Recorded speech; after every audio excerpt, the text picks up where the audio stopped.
Alright, so Genesis, we started, remember, in the beautiful, perfect garden, and everything was good, and everything was fine, until we messed it all up, right? Sin entered the world, and we saw that God had to judge, and in his judgment, we also saw his mercy.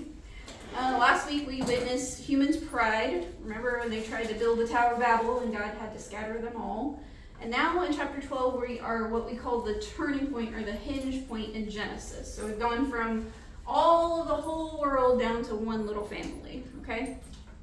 And for the rest of Genesis, we're going to see this family drama unfold. And there's going to be a lot of drama, okay? And it starts right here in chapter 12, okay? All right, so we're going to read Genesis 12, verse 1. Now the Lord said to Abram, "Go from your country and from your kindred and your father's house to the land that I will show you. And I will make you a great nation, and I will bless you and make your name great, so that you will be blessed. I will bless those who bless you, and him who dishonors you I will curse. And in you all the families of the earth shall be blessed." So Abram went, as the Lord had told him, and Lot went with him. Abram was 75 years old when he departed from Haran. And Abram took Sarai his wife, and Lot his brother's son, and all the possessions that they had gathered, and the people that they had acquired in Haran, and they set out to go to the land of Canaan. When they had come to the land of Canaan, Abram passed through the land to the place of Shechem, to the oak of Moreh.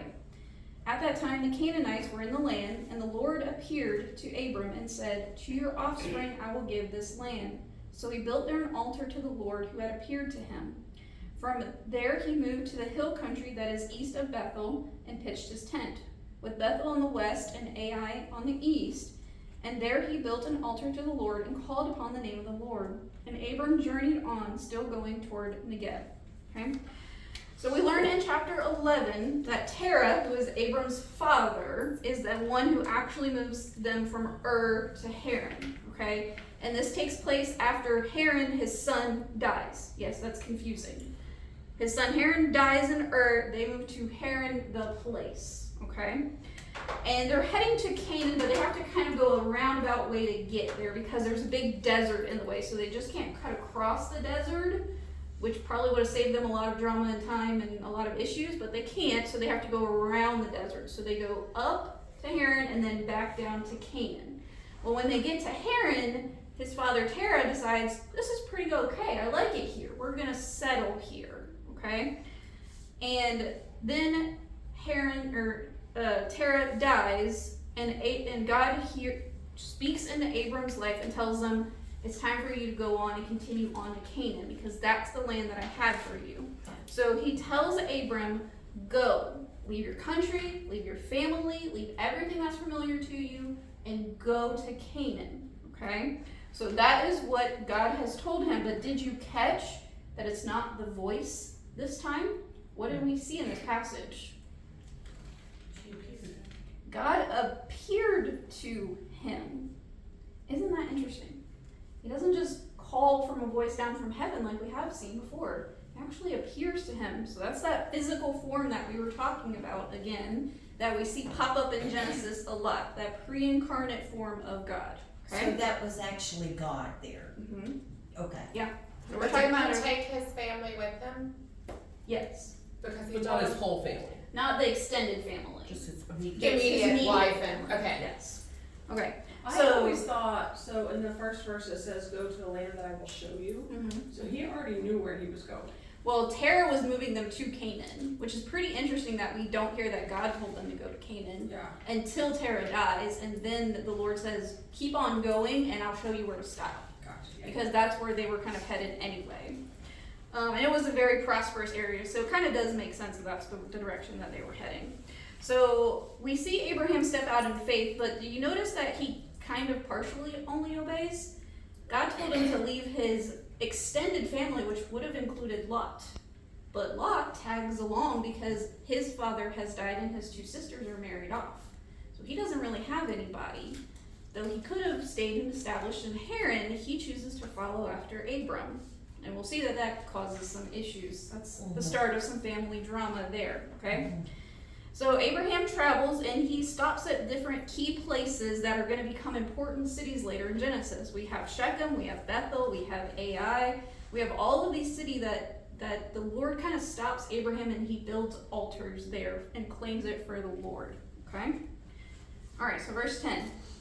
Now there was a famine in the land, so Abram went down to Egypt to sojourn there, for the famine was severe in the land. And when he was about to enter Egypt, so premeditation here, I want you to read the premeditation in here.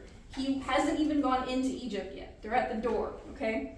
When he was about to enter into Egypt, he said to Sarai, his wife, I know that you are a beautiful woman in appearance. And when the Egyptians see you, they will say, this is his wife. Then they will kill me, but they will let you live. Say that you are my sister, that it may go well with me because of you, that my life may be spared for your sake. When Abram entered Egypt, the Egyptians saw that the woman was very beautiful. And when the princes of Pharaoh saw her, they praised her to Pharaoh. And the woman was taken into Pharaoh's house. And for her sake he dwelt well with Abram. And he had sheep, oxen, male donkeys, female servants, female donkeys, and camels. But the Lord afflicted Pharaoh and his house with great plagues because of Sarai, Abram's wife. So Pharaoh called Abram and said, what is this you have done to me? Why did you not tell me that she was your wife?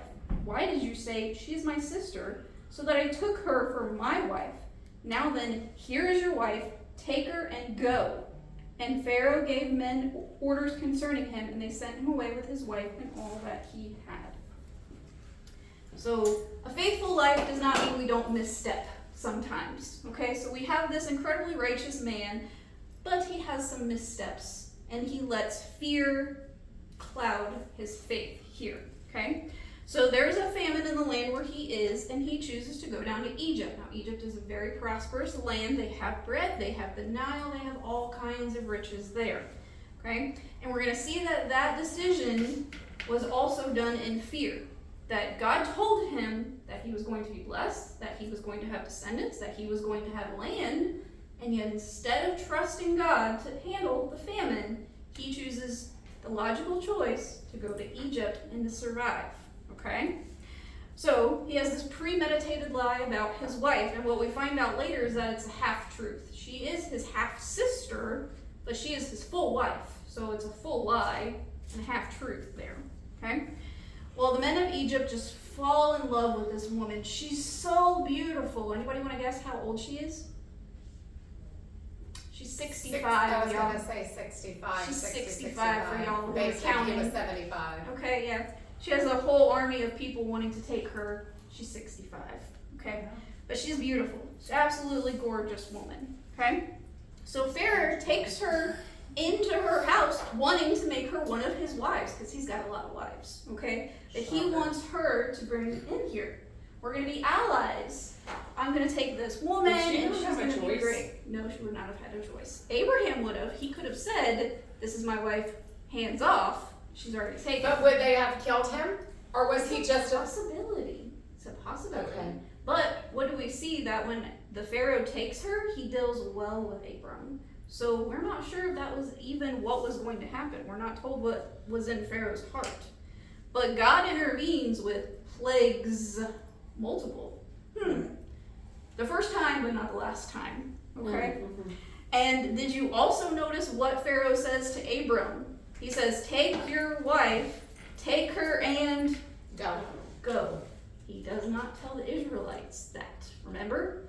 Moses says, let my people go. And Pharaoh says, no. So this Pharaoh's going, get out of here. I got the sign. I see it. Your God is angry. Go. But they knew what happened before. Not yet. Oh, This they is didn't know. Genesis. This is before. Okay. Yes.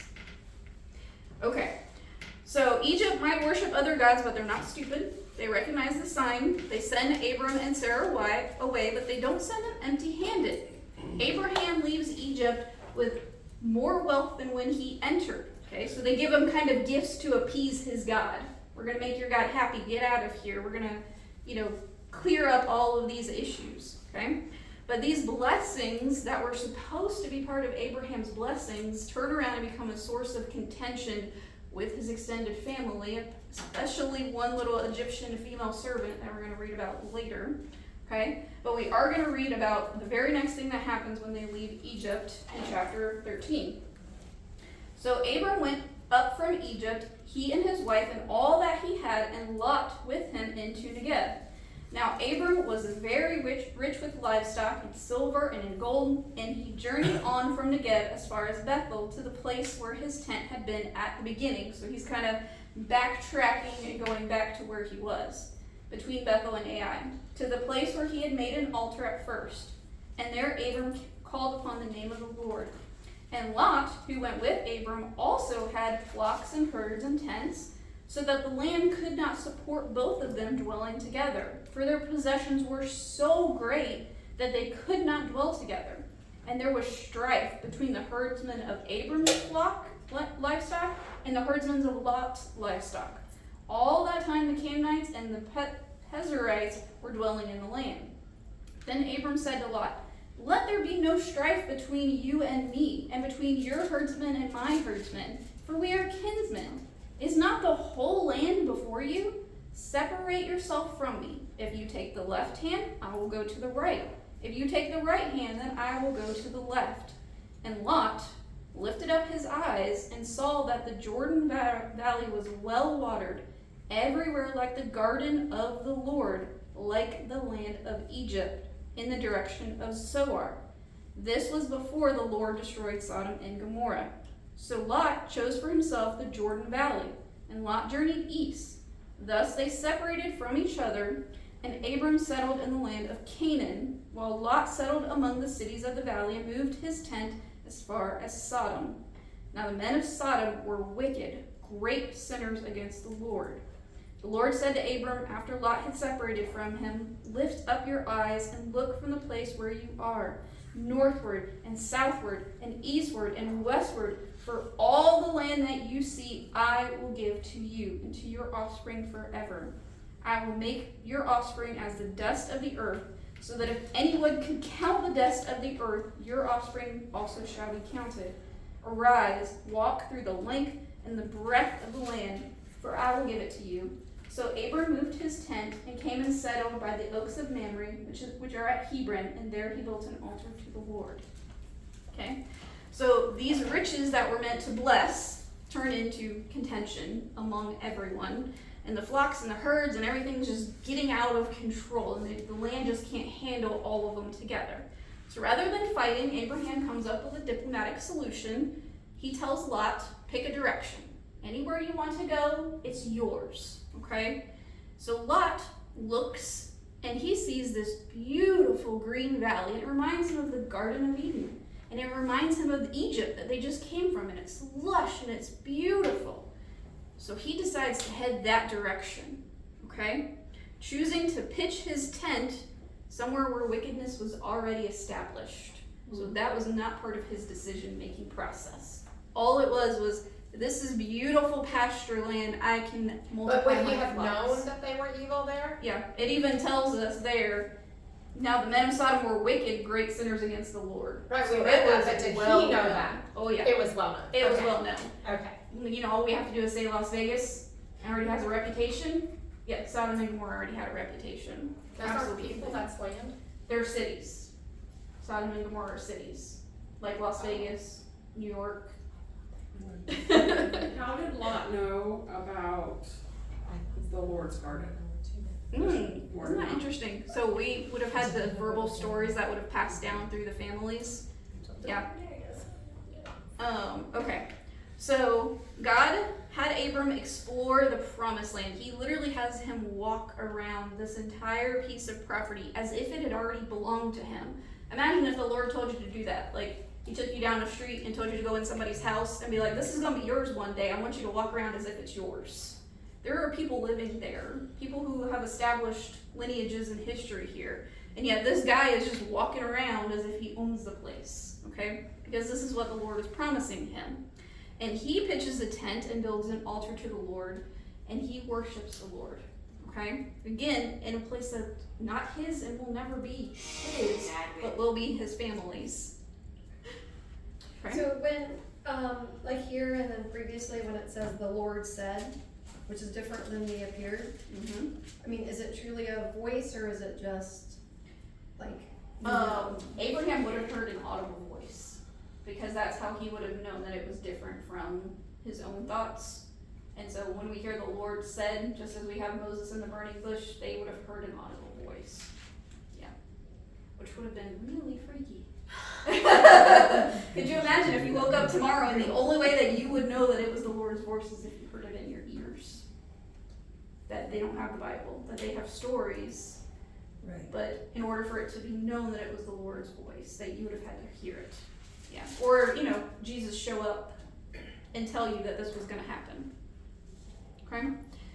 Alright. So, chapter 14. Y'all ready for this? This is another interesting story, another shift in Abram here. Okay? Please forgive my tongue because these names are hard. Here we go. Chapter 14, verse 1.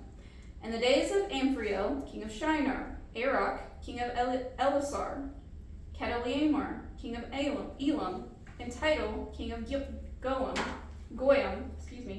These kings made war with Bera, king of Sodom, Birsha, king of Gomorrah, Shinab, king of Adam, Shemeber, king of Zoam, and the king of Bela, that is Zoar. And all these joined forces in the valley of Siddim, that is the Salt Sea. 12 years they had served Kedorlaomer. But in the 13th year they rebelled.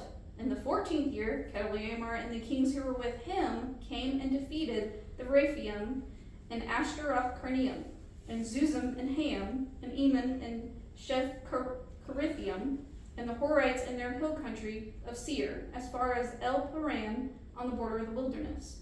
Then they turned back and came to En-Mishpat, that is Kadesh, and defeated all the country of the Amalekites, and all the Amorites who were dwelling in Hazazon Tamar. Then the king of Sodom, the king of Gomorrah, the king of Adam, the king of Zeboim, the king of Bel, the king of Zoar, went out, and they joined battle in the valley of Siddim, with Kedorlaomer, king of Elam, Tidal, king of Goyim, Amphrael, king of Shinar, and Arok, king of Elisar, 4 kings against 5. Now the valley of Siddim was full of Bedouin pits, and as the kings of Sodom and Gomorrah fled, some of them fell into them, and the rest fled to the hill country. So the enemy took all the possessions of Sodom and Gomorrah, and all their provisions, and went their way. They also took Lot, the son of Abram's brother, who was dwelling in Sodom, and his possessions, and went their way. Then one who had escaped came and told Abram the Hebrew, who was living by the oaks of Mamre the Amorite, the brother of Ishcal and of Abner.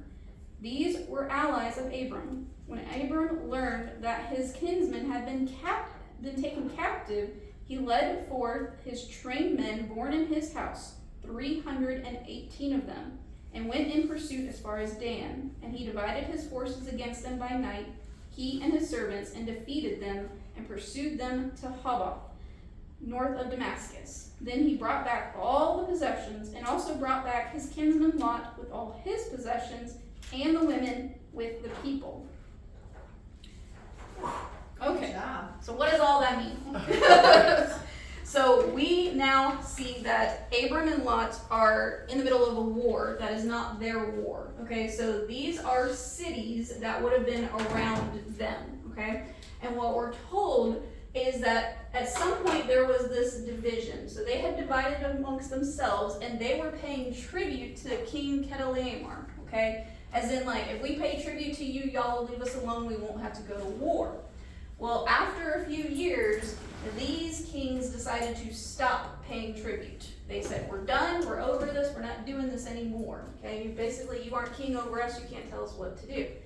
Well, so then they go to war. So the ones who stayed with him and were continuing to pay tribute, and his allies then fight against the ones who had stopped paying tribute. Okay, so these are the names of the king and then the city that they were king of. And it's interesting that we have this one that we are told that we don't even have his name.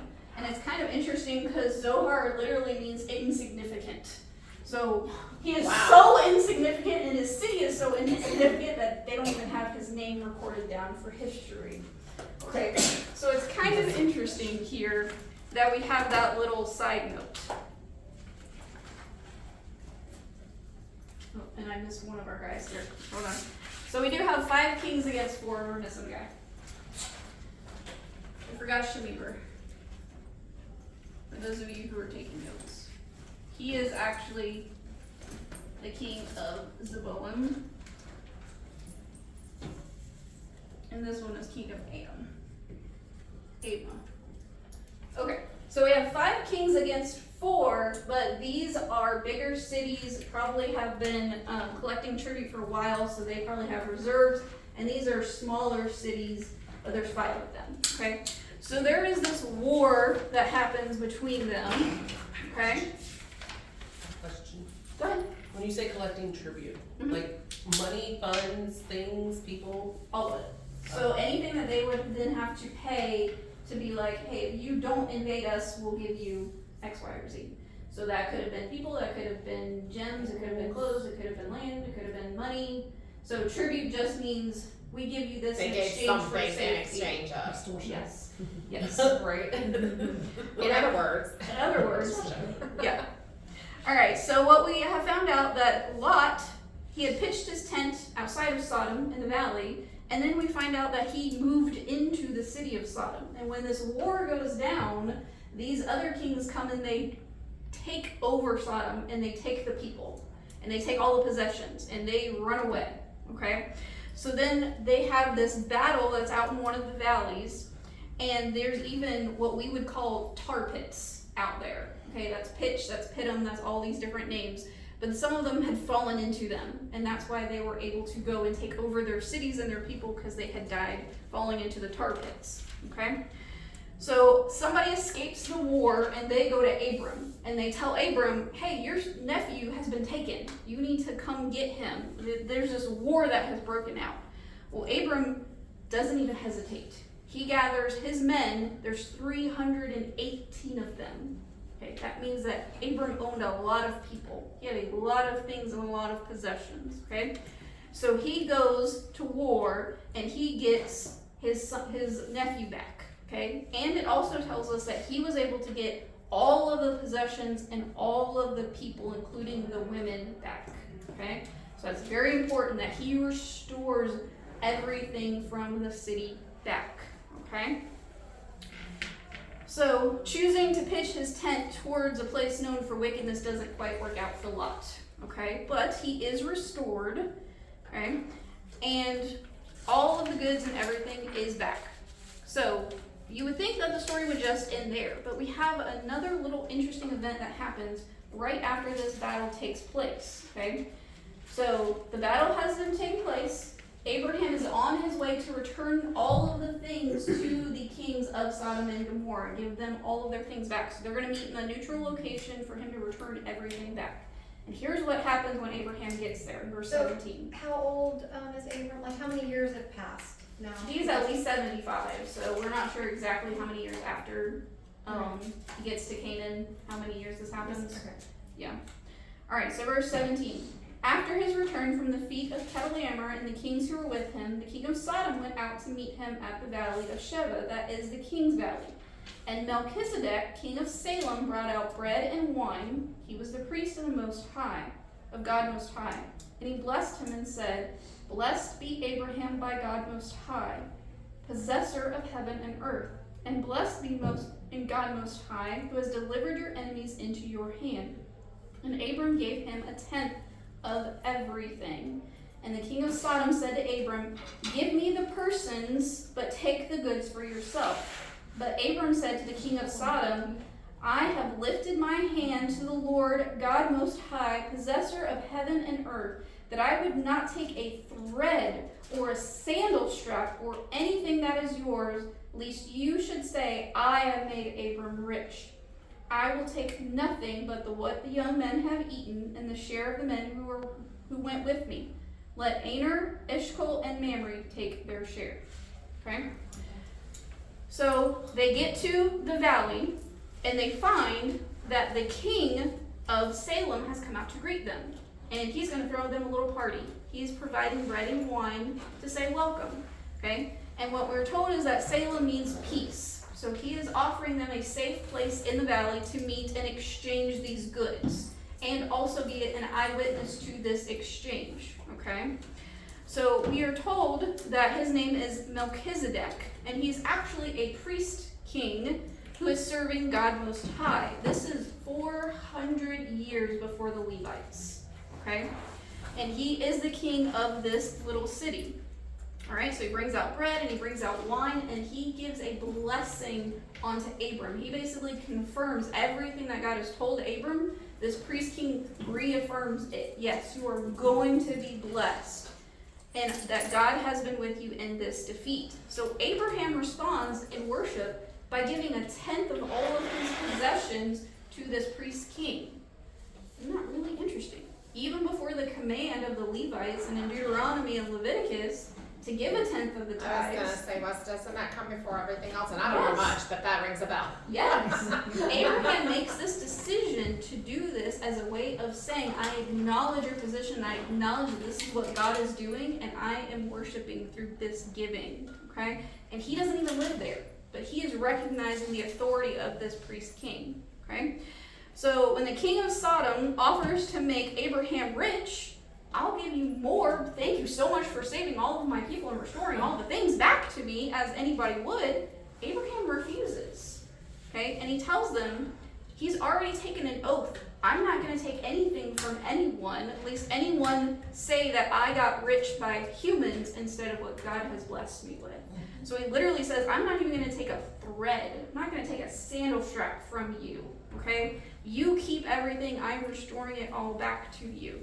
And instead, he suggests, if you want to say thank you, pay off my allies. Okay? Give them a gift. Give them a blessing that you were going to bless me. Okay? So this priest king is interesting. He's from the city of peace. This will one day become Jerusalem. This is where Jerusalem starts. Okay? The city of Salem. He blesses the name of the God Most High. And it's been theorized that this is possibly a Christophany, a physical pre-incarnate form of Jesus. But more likely this is just a shadow or a type that we have pictured. It talks a little bit in Hebrews about that, because no one worships him, and we're told that he is separate from the God that he serves. Okay? So he's just a man who holds the office of priest and king before there were priests, but he is a shadow of what's coming, of a Christ-like figure that is coming. Okay, so that's probably more likely, right? Jenifer, I'm confused, because at the beginning of that section we have King of Salem, but then all of a sudden the King of Sodom starts talking. There's two different kings? Yeah, so Melchizedek is the king of Salem. Salem will become Jerusalem. He blesses Abraham, but the king of Sodom is who's coming to meet Abraham. Okay. So he's coming to help restore all of these people and get everything back to Sodom and Gomorrah. Yeah. All right. So we see these very interesting events in the lives of Lot and Abram, right? These chapters kind of begin this remarkable journey for the man Abram, and we get to see that when we walk with God, sometimes we really take a lot of stumbles along the way, but as long as we are still returning to God, and you saw that happen to Abram, even when he went down to Egypt and he lied and he got his wife back, what does he do? He goes and marches back through all the places where he has put these altars, and he goes all the way back to his starting point, basically, of I'm going to renew my walk with God. I'm going to return back to God, okay? And we see that obedience often means letting go of comfort, of control, and even sometimes your personal rights. Abram had every right to take the gift that the kings were wanting to bless him with. He had provided a service for them to get all their people back, and yet he refuses. He says, only God is the one who is going to be blessing me, okay? And we see our God who protects, who provides, and who guides, and reminds us that while following God is not always a smooth path, we can always trust a God who walks beside us.